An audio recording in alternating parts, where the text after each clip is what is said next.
we help them as a 360-degree solution. It's not just about, okay, we'll help you lose some weight. It's not just that. It's never been that simple. If it was, we wouldn't have an industry based on it today.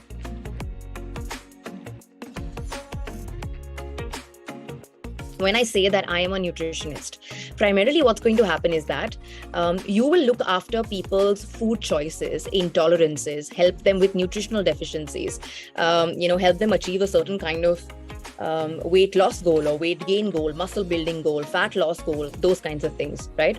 So you would make a meal plan, you would help them out with their grocery shopping, you would help them out with, decluttering things, helping them out with understanding why they need to eat certain foods, what will really help them, doing a calorie deficit where needed, doing a calorie increase where needed, and the right kinds of macros, micros, all those things go into a particular nutritionist's job, along with following up, motivating the client, being very in tune with what exactly the client wants, because this is something, food is an emotional language for so many people.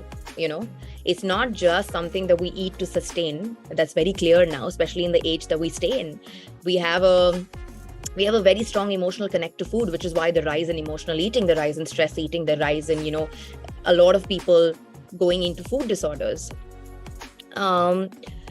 It comes because we associate our emotions with food. So when you have to realize that when you're in an industry like this and you're called a nutritionist, or you're doing that kind of a job, you have to be very sensitive, and you yourself have to be very very perceptive about what it is that you can give to your client and how you can help your client. So that's the nutritionist part. The second part would be, when we have a dietitian degree, right? So a lot of dietitians go into a lot of clinical work or research work, and they would primarily work in hospitals, government hospitals, private hospitals, with patients, with people who don't really are on the good side of health. So a lot of dietitians would end up doing that kind of a thing. Having said that, today, in today's day and time, if you equip yourself with the right kind of courses, the right kind of education, and of course, your own personal development, you don't really see a lot of differentiation between what a dietitian does or what a nutritionist does and what a health coach does. So they're terms, and we use them to be able to kind of make other people understand what we do. But the core work in all these industries is the same, which we'll very soon understand. If you have an innate nature or an innate personality to be able to help other people, right? If you realize, if you yourself are intuitive enough and you realize this at a very young age, or others tell you this, if you belong to a category of people who's always wanting to help people, wanting to give back in some way or the other, wanting to kind of create a little bit of a change in somebody's life, transform somebody's life, right? Do something different for somebody, right? If you are in that particular genre, a lot of empaths, people understand this from a very young age, that if you're somebody who grows up with a lot of empathy within yourself, a lot of compassion within yourself, you would be doing jobs which were these kinds, to be able to help people transform, lead a change in some way or the other in their life. So I say, if you are somebody who's recognized this about you, right, who is fascinated with science, food, the way that the body works, doesn't really want to become a doctor, but does want to kind of like get into the nitty-gritties of like medical science, understanding biology, understanding physiology, and those kinds of things. The third thing being, if you are somebody who is also an entrepreneur, because I strongly say this, any industry that you get into, you could be a doctor, you could be, a teacher, you could be a counselor, you need to be a good entrepreneur, because in today's day and time, there are going to be 50,000 other people doing the same thing that you end up choosing. How do you distinguish yourself from that when you end up going into the industry, right? What sets you apart so that people can actually avail your services? So I feel like, understand that you will have to be a good entrepreneur no matter what you want to do. I see a lot of girls, boys who get into an industry like nutrition science, BSc, MSc, wanting to do, maybe become a therapist, become a nutritionist, become a dietitian later, right? But then what happens is that they don't have the needed soft skills. They don't have the needed entrepreneurial skills. They don't have the needed communication skills. They don't have the needed people management skills. And when you are a person like this and you enter a field like this, which is service, people, communication, entrepreneurship, making money, selling programs, changing people's lives, transforming their lives, convincing them, counseling them. You need these kinds of things. So before you start, please be equipped that not only will you put your attention in studying nutrition, but you're also going to have to develop all these things on the side. Do a BSc if you want, right? You could do arts, you could do BSc, you could do a MA, and you could then probably, once you've explored this in your 11th and 12th, needed you have the essential subjects, which is, nutritional studies, counseling, there is psychology, there is, a lot of different topics that we need to understand as far as home science is concerned. If we have these topics in the kind of stuff that we studied before, we can then move on in our degree college and make the right choices for ourselves. Even after you finished your degree college, and because no one's really sure about what's going to happen. The age between 20 to 30 is transformational. You can want something else when you're 20, and then you can want something else when you're 30. If you are in that age where you finished your degree and everything, and you still want to do these kinds of things, because we want to do what we want to do and nobody should be able to stop us from doing it. So please go back to studying, dedicate a certain amount of years. It will take time. It will take effort. Yes. Dedicate a certain amount of time. Get that kind of knowledge through online courses, whatever college that is giving you a course, getting extra side degrees and everything. And once you've done all these things, you're in a place where you can enter the market and still do as good as anybody else can do. You can't just sit with one dietitian ka degree and then you're thinking that, acha, abhi everything is going to happen for me. It doesn't, because every year there are new people coming. Na?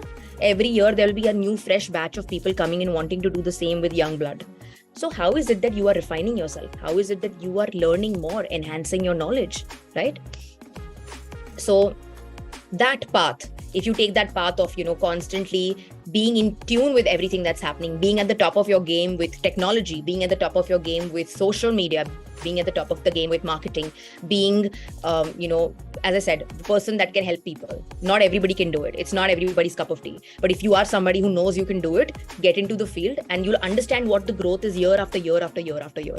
Now, coming to, and of course, the hierarchy works in a way where you started single-handedly, then you have junior nutritionists with you and you have a full team with you.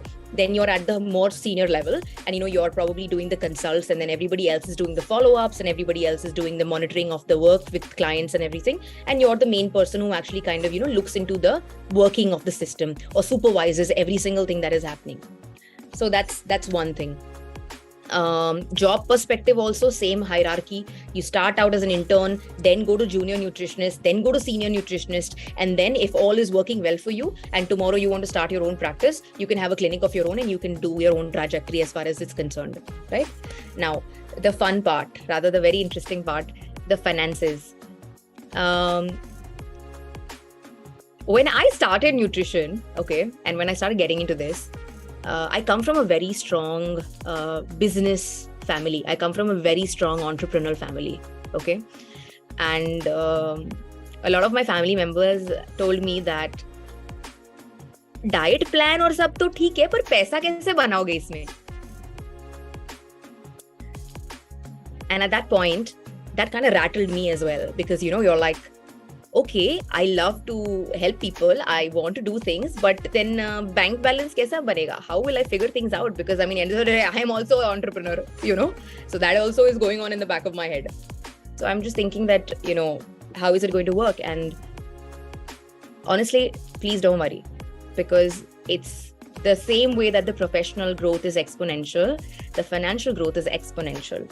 And truly, truly, truly, people will pay for the kind of quality and for the kind of, services that you provide. The only thing is, I would say, thing to understand here is, how good are you? That's very important. Are you really good at what you're doing? Are you providing quality? Are you providing or going an extra mile for your client? Of course, them recognizing it.